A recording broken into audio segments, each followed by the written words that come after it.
Assalamualaikum warahmatullahi wabarakatuh.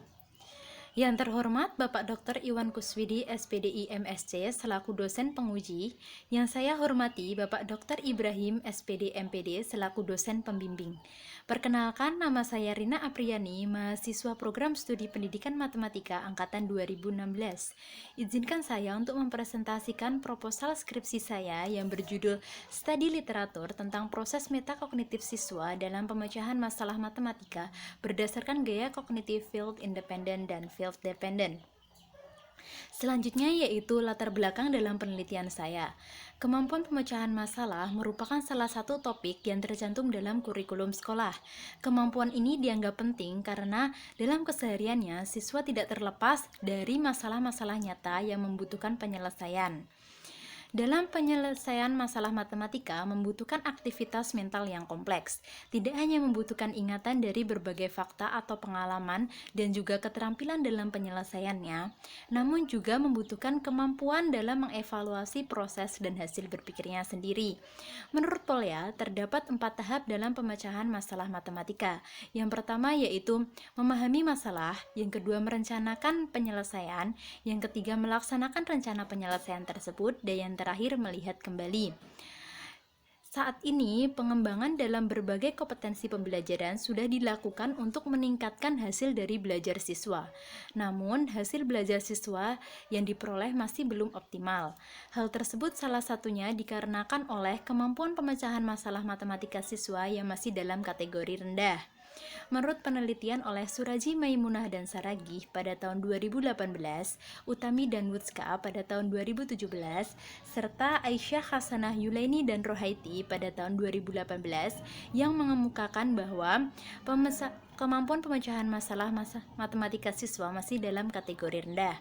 Hal tersebut terjadi karena siswa masih merasa kesulitan pada indikator membuat model matematika dari suatu situasi atau masalah sehari-hari. Menurut Charles dan Lester, terdapat 3 aspek yang mempengaruhi kemampuan pemecahan masalah matematika siswa. Yang pertama yaitu aspek kognitif, yang kedua aspek afektif, dan yang ketiga aspek metakognitif. Aspek yang ketiga ini atau aspek metakognitif penting untuk diperhatikan dalam memecahkan masalah matematika, karena dalam memecahkan suatu masalah tidak terlepas dari kesadaran siswa untuk mengecek dan mengontrol hasil berpikirnya sendiri. Menurut O'Neill dan Brown, berpikir tentang sesuatu yang dipikirkan dalam rangka memperoleh strategi dalam menyelesaikan suatu masalah yang dihadapi dikenal sebagai metakognitif.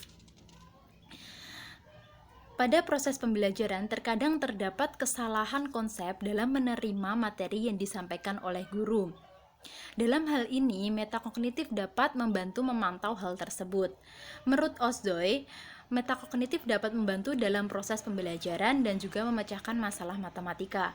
Karena metakognitif dapat membantu mengetahui tentang kesadaran proses berbelajaran, pemilihan strategi yang tepat, dan memantau proses belajarnya sendiri, sehingga mampu memperbaiki kesalahan yang sudah diperbuat dan juga mengetahui strategi untuk belajar efektifnya sendiri.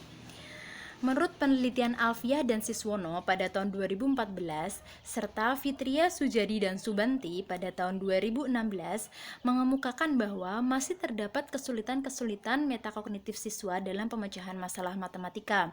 Di antaranya yaitu siswa yang menjawab benar pada soal pemecahan masalah tidak mengetahui kelebihannya sendiri, serta siswa yang menjawab salah tidak mengetahui kelemahan dan kelebihannya sendiri, serta tidak mengetahui strategi yang tepat untuk memecahkan masalah tersebut. Menurut penelitian Bulu, Budiono, dan Slamet, terdapat beberapa faktor yang mempengaruhi kesulitan metakognitif siswa dalam pemecahan masalah matematika.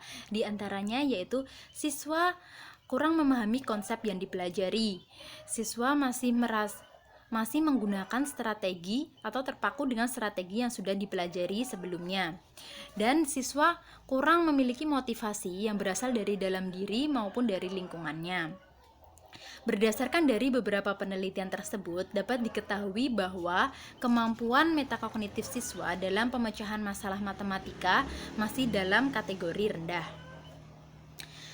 Pada saat ini, pembelajaran juga pada saat pembelajaran guru tidak terlepas dari karakter dan cara berpikir siswa yang berbeda-beda pula. Perbedaan cara berpikir siswa dalam memperoleh, mengolah, dan mengontrol hasil berpikirnya sendiri disebut dengan gaya kognitif. Yahya mengungkapkan perbedaan gaya kognitif akan mempengaruhi respons siswa dalam memecahkan masalah matematika. Hal tersebut karena perbedaan gaya kognitif akan menimbulkan perbedaan sudut pandang atau perspektif siswa dalam menghadapi suatu masalah matematika.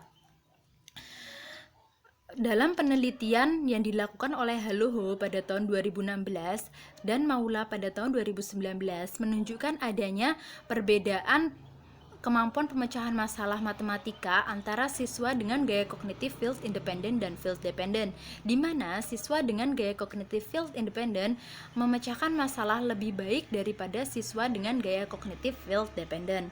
Hal tersebut menunjukkan adanya keterkaitan antara gaya kognitif dengan kemampuan pemecahan masalah matematika siswa, sehingga perbedaan gaya kognitif dipandang akan menghasilkan kemampuan pemecahan masalah matematika yang berbeda pula.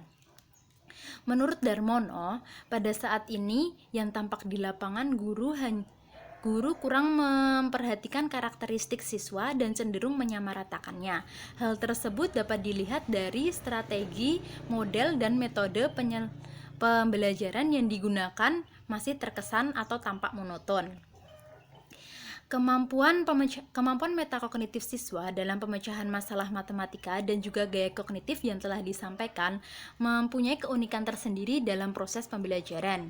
Menurut Syairani, selama ini guru cenderung memperhatikan hasil dari pemecahan masalah matematika siswa, namun jarang dijumpai keingintahuan mengapa siswa menggunakan proses tersebut. Dalam hal ini, maka dengan mengetahui perbedaan karakteristik dan juga cara berpikir siswa dalam memecahkan suatu masalah matematika, diharapkan guru dapat memilih metode yang lebih tepat atau lebih efektif dalam pembelajaran, memperhatikan kemampuan setiap siswa dan juga menghormati karakteristik setiap individu, sehingga diharapkan dapat membantu siswa untuk berkembang dan memperoleh hasil belajar yang optimal. Berdasarkan latar belakang tersebut, peneliti tertarik untuk mengkaji proses metakognitif siswa dalam pemecahan masalah matematika dan gaya kognitif. Oleh karena itu, peneliti ingin melakukan penelitian dengan judul Studi Literatur tentang proses metakognitif siswa dalam pemecahan masalah matematika berdasarkan gaya kognitif field independent dan field dependent. Selanjutnya yaitu rumusan masalah, tujuan penelitian, dan batasan masalah dalam penelitian ini. Rumusan masalah dalam penelitian ini yaitu bagaimana proses metakognitif siswa dalam pemecahan masalah matematika berdasarkan gaya kognitif field independent dan field dependent. Tujuan penelitian dalam penelitian ini yaitu mendeskripsikan proses metakognitif siswa dalam pemecahan masalah matematika berdasarkan gaya kognitif field independent dan field dependent. Sedangkan batasan masalah pada penelitian ini yaitu metakognitif siswa dalam pemecahan masalah matematika dan juga gaya kognitif field independent dan field dependent. Selanjutnya yaitu kajian kepustakaan dalam penelitian ini, yaitu yang pertama metakognitif, lalu pemecahan masalah matematika, metakognitif dalam pemecahan masalah matematika, dan juga gaya kognitif. Selanjutnya yaitu penelitian yang relevan dalam penelitian ini. Yang pertama yaitu penelitian dari Ika Nazila Kurniawati yang berjudul Analisis Kemampuan Metakognisi Matematis dalam Pemecahan Masalah Melalui Hands-on Activity Self-Learning pada tahun 2017. Letak perbedaan pada penelitian ini yaitu pada objek yang diteliti, yaitu berdasarkan hands-on activity self-learning.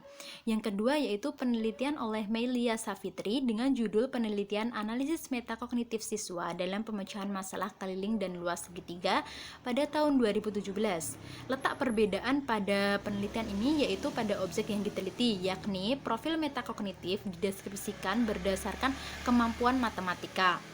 Yang ketiga yaitu penelitian oleh Nur Alfiah dan Tatak Yulisiswono dengan judul Identifikasi Kesulitan Metakognisi Siswa dalam Memecahkan Masalah Matematika pada tahun 2014. Letak perbedaannya yaitu pada objek yang diteliti, yakni kesulitan metakognisi siswa dalam memecahkan masalah matematika. Yang terakhir yaitu penelitian oleh Ismatul Maula yang berjudul Analisis Kemampuan Pemecahan Masalah Matematika Siswa kelas 10 MAN 2 Yogyakarta pada subbab perbandingan trigonometri segitiga siku-siku ditinjau dari gaya kognitif field independent dan field dependent pada tahun 2019. Letak perbedaan pada penelitian ini yaitu pada objek yang diteliti, yakni kemampuan pemecahan masalah matematika. Selanjutnya yaitu metode penelitian pada penelitian ini. Pendekatan pada penelitian ini yaitu pendekatan kualitatif dengan jenis penelitian studi literatur. Kehadiran peneliti pada penelitian ini yaitu peneliti adalah sebagai peneliti non-partisipan, di mana peneliti tidak ikut berpartisipasi dalam kegiatan atau kehidupan orang yang diteliti. Lalu setting penelitian pada penelitian ini yaitu penelitian ini tidak dibatasi oleh ruang dan waktu. Lalu sumber data pada penelitian ini yaitu digunakan data sekunder yang berupa teks-teks atau data dari buku, jurnal, artikel ilmiah, literatur review yang berisikan tentang konsep yang akan diteliti. Selanjutnya yaitu prosedur pengumpulan data pada penelitian ini. Berdasarkan sumber data yang diperoleh, maka instrumen dalam penelitian ini yaitu peneliti sendiri dengan metode pengumpulan data atau dokumentasi.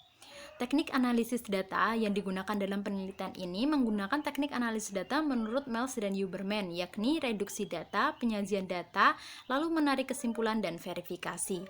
Selanjutnya yaitu pengecekan keabsahan data pada penelitian ini yaitu dengan menggunakan dua cara, yaitu ketekunan pengamatan dan pemeriksaan sejawat. Selanjutnya yaitu tahap penelitian pada penelitian ini, yakni yang pertama pengumpulan data pustaka, lalu menentukan konsep yang akan diteliti, selanjutnya pengumpulan data pustaka yang relevan dengan konsep yang akan diteliti, lalu analisis data pustaka yang sudah dikumpulkan, yang terakhir yaitu menarik kesimpulan dan ada saran. Terima kasih atas perhatiannya. Sekian presentasi dari proposal skripsi saya. Kurang lebihnya mohon maaf. Wassalamualaikum warahmatullahi wabarakatuh.